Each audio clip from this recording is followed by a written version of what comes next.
एक सवाल जो बहुत लोगों को स्पेशली लॉस मेकिंग ट्रेडर्स को सबसे ज़्यादा भयभीत करता है वो ये कि हम अपना लॉस कैसे रिकवर करें। देखिए लॉस रिकवर करने से ज़्यादा ज़रूरी ये है जानना कि आपने लॉस किया कैसे है। समझिए इस बात को। यदि आपको ये पता पड़ गया आपने लॉस किया कैसे है तो उस लॉस की रिकवरी बहुत आसानी से हो सकती है। यदि आप किसी एक इंस्ट्रूमेंट में आपको लगता है कि आप फेल हो रहे हैं बार-बार, आपको करना जैसे बैंक निफ्टी में आप बार-बार फेल हो रहे हैं, आप ऑप्शंस में फेल हो रहे हैं, ठीक है? आपको समझ में आना चाहिए कि बैंक निफ्टी आपके लिए नहीं है, ऑप्शंस आपके लिए नहीं है। अब आप फ्यूचर्स में स्विच करिए। जितना बड़ा कैपिटल लगाएँगे उतना ज़्यादा रिस्क है, तो छोटे कैपिटल से शुरू करिए।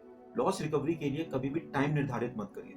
जब भी आप लॉस रिकवरी में टाइम निर्धारित करते हैं, वो लॉस रिकवरी नहीं, वो रिवेंज ट्रेडिंग बन जाता है। तो आपको रिवेंज ट्रेडिंग से दूर रहना है। लॉस रिकवरी के 3 सबसे मूल मंत्र हैं।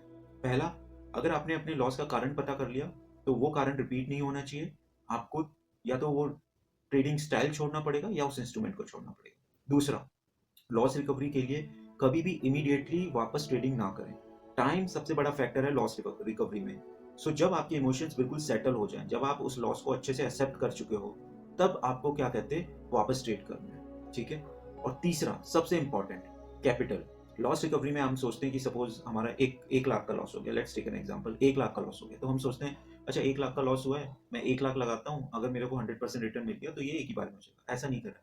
अगर आपका 1 लाख का लॉस हुआ है, ध्यान से सुनिए, तो आप उसका 1/10 कैपिटल लेके अगला ट्रेड प्लान करिए। लॉस जितना बड़ा होगा, उतना ही मुश्किल होगा, लेकिन प्रॉफिट जितना छोटा होगा, उतना ही आसानी से क्लोज़ किया जा सकता है। ये मैं ह्यूमन साइकोलॉजी है, ट्रेडर साइकोलॉजी है। तो सिंपली जब आप छोटे-छोटे प्रॉफिट बिल्ड करना शुरू करेंगे, आपका कॉन्फिडेंस बिल्ड होगा। तो छोटे ट्रेड, छोटा प्रॉफिट, छोटी कैपिटल से शुरू करें और धीरे-धीरे उसे बढ़ाएँ। मैं कोई भी बात यहाँ पे जो बोल रहा हूँ, मैं सिर्फ़ ऐसे ही नहीं बोल रहा हूँ। मुझे टोटल 10 से 11 साल का टोटल 11 साल का ट्रेडिंग एक्सपीरियंस है। मैंने वेरियस इंस्ट्रूमेंट्स ट्राई किए हैं और मैं करता भी हूँ। मैं ऑप्शंस करता हूँ, मैं फ्यूचर्स भी करता हूँ और मैं स्विंग ट्रेड भी करता हूँ। ये भी एक अपने आप में बहुत बड़ी कैपिटल डिप्लॉयमेंट अपने आप में एक बहुत बड़ी ट्रेडिंग साइंस है कि कितना कैपिटल किस इंस्ट्रूमेंट में डिप्लॉय किया जाना चाहिए और कैसे अपना सेफ्टी नेट बनाया जाए। अगला वीडियो मैं इसी चीज़ पे पोस्ट करूँगा। ज़रूर सब्सक्राइब करें और वीडियो देखें, कमेंट करें। Thank you.